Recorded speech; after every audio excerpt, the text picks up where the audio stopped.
திரும்பிக்கு பாதுகாப்பு இல்ல, பாட்டிமாருக்கு கூட பாதுகாப்பு இல்லாத ஒரே ஆட்சி அவள ஆட்சி, திமுக ஆட்சி.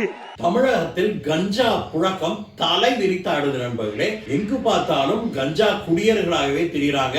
சென்னையிலிருந்து திருத்தணி போயிட்டு இருந்த ரயில்ல சில இளைஞர்கள், அவங்க எல்லாம் மைனர் தான், சின்ன பயலுக, அவங்க இந்த பட்டாக்கத்தி மாதிரி கத்தி எல்லாம் வச்சுக்கிட்டு ரீல்ஸ் எடுத்துக்கிட்டு இருந்திருக்கிறாங்க ட்ரெயின்ல. அதை ஒரு வடமாநில இளைஞர் ஒருத்தர் இப்படி எடுக்காதீங்க அப்படின்னு சொல்ல போயிருக்கிறாரு. அதற்கு அவர் மேல அவனுங்க கடுப்பாயிருந்திருக்கிறானுங்க. அவர் ட்ரெயின்ல இருந்து இறங்கி போகிற வழியில ஒரு இடத்துல வச்சு அவரை அந்த பட்டாக்கத்திகளாலேயே சரமாரியாக வெட்டுறானுங்க. அதை வீடியோ எடுத்தும் சோசியல் மீடியால தங்களுடைய கணக்கிலேயே பதிவேற்றமும் செய்திருக்கிறானுங்க. இது இன்றைக்கு தமிழகத்துடைய இளைஞர்கள், சிறுவர்கள் கூட போதைக்கு அடிமையாகி கிடக்கிறத புடம் போட்டு காட்டுது அப்படின்னே சொல்லணும் நண்பர்களே. இதைத்தான் எடப்பாடியார் அவர்களும் இப்பொழுது தன்னுடைய பிரச்சாரத்தின் போது ஹைலைட் பண்ணி பேசி இருக்கிறாரு. அதை நீங்களே பார்த்துட்டு வாங்க.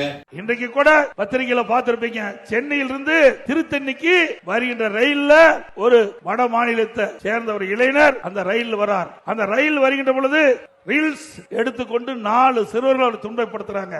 பிறகு அவர் ரயிலிருந்து இறங்கி நடந்து போகும்போது அவரை கடுமையா கொடூரமாக அந்த வீச்சு அருவாளால் தாக்கப்பட்டு அவர் துடிதுடிக்க இருக்கிறார். எல்லா வலைதளங்களும் வந்திருக்குது. அந்த காட்சி பதைக்கிறது. சிந்தித்து பாருங்கள். நாட்டு மக்களுக்கு பாதுகாப்பு இல்ல, திரும்பிக்கு பாதுகாப்பு இல்ல, பாட்டிமாருக்கு கூட பாதுகாப்பு இல்லாத ஒரே ஆட்சி அவள ஆட்சி, திமுக ஆட்சி.